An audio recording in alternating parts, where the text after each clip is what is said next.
Hello students, तो आज हम लोग यूनिट 2 स्टार्ट करने वाले हैं, राइट। तो इसमें हम पढ़ने वाले हैं क्लोनिंग वेक्टर्स के बारे में, रिस्ट्रिक्शंस एंडोन्यूक्लियसेस के बारे में एंड डीएनए लीगेज के बारे में, राइट। तो ये तीनों का एक दूसरे से बहुत ही गहरा संबंध है, क्योंकि जब कभी भी हम जेनेटिक इंजीनियरिंग कर रहे होते हैं तो हमें ये जानना होता है कि कहाँ पे हम मतलब तोड़ मरोड़ के बदलाव कर सकें ताकि एक हम इम्प्रूव्ड मतलब कंटेंट तैयार कर पाएंगे, इम्प्रूव्ड जीन तैयार कर पाएंगे, जिससे वो हमारे चाहे वो मेडिसिन प्रोडक्शन हो, चाहे स्टेम सेल थेरेपी हो, चाहे कोई भी अदर तरह का बायोटेक्नोलॉजिकल वर्क हो, उसको हम अंजाम दे पाएंगे, राइट। तो बेसिकली उसी पे बात होगी। तो इसमें जो पहला है क्लोनिंग वेक्टर्स क्या है, रिस्ट्रिक्शंस एंडोन्यूक्लियेजेस एंड डीएनए लाइगेज और लिगेज, ठीक है।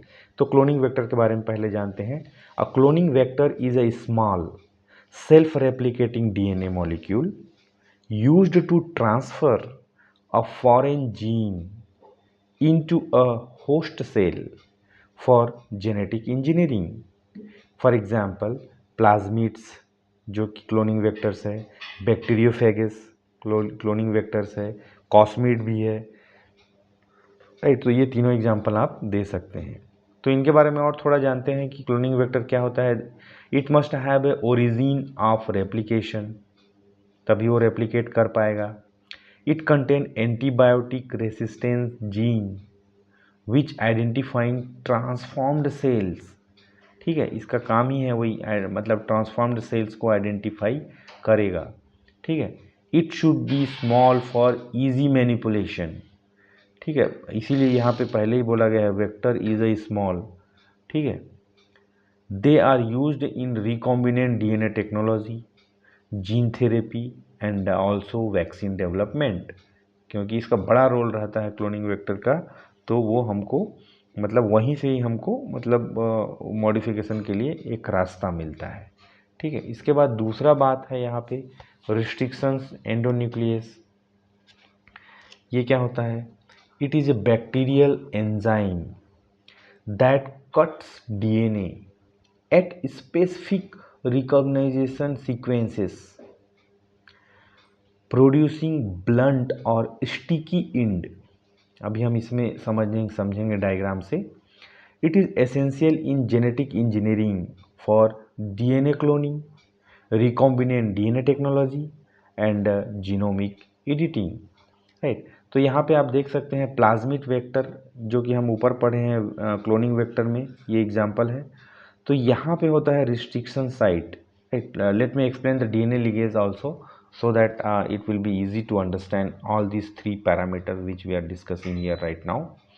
तो डीएनए लिगेज में क्या होता है? It is an enzyme that joins broken DNA strands by forming phosphodiester bond between adjacent nucleotides. It is essential in DNA replication, DNA repair, genetic engineering, for sealing nicks and connecting fragments. Example के लिए T4 DNA ligase है, ठीक है। अब यहाँ पे हम देखते हैं, अभी हमने तीन चीज़ पढ़ा, cloning vector, restriction endonuclease and DNA ligase. तो ये है आपका क्लोनिंग वेक्टर, जिसको प्लाज्मिड वेक्टर भी बोलते हैं। यहाँ पे होता है रिस्ट्रिक्शन साइट, जिसको बोलते हैं रिस्ट्रिक्शन एंजाइम भी बोल सकते हैं। अब हमको अपना डिज़ायर्ड डीएनए यहाँ पे डालना होगा, इसको रिप्लेस करना है, क्योंकि we are doing the engineering, genetic engineering. तो यहाँ पे डिज़ाइंड डीएनए रहेगा, जिसको यहाँ से तोड़ने के बाद, जो भी मतलब रिस्ट्रिक्शन डाइजेशन होने के बाद, इसमें हम ये फॉरेन डीएनए को यहाँ पे जोड़ेंगे। ये हट जाएगा, ये सेल प्लाज्मिड है, यहाँ पे ये वाला आके यहाँ पे जुड़ जाएगा। तो यही इसी को बोलते हैं लिगेशन विद डीएनए लिगेज, ठीक है। तो अब क्या हो जाएगा? ये रिकॉम्बिनेंट डीएनए हो गया। This is not recombinant DNA, okay. तो that we are going to what you call insert into the host E. coli cell, and it is going to produce the further this kind of modified DNA, right, which can be replicate over here, and उसके बाद इसको isolate करके हम production के लिए involve कर पाएंगे, जो कि रेटिफाइड रहेगा रेसिस्टेंट नहीं रहेगा, जैसे इंसुलिन का जैसे एग्जांपल दिए थे हम लास्ट क्लास में, उसी तरह से। तो इस तरह से ये this is going to be change, right.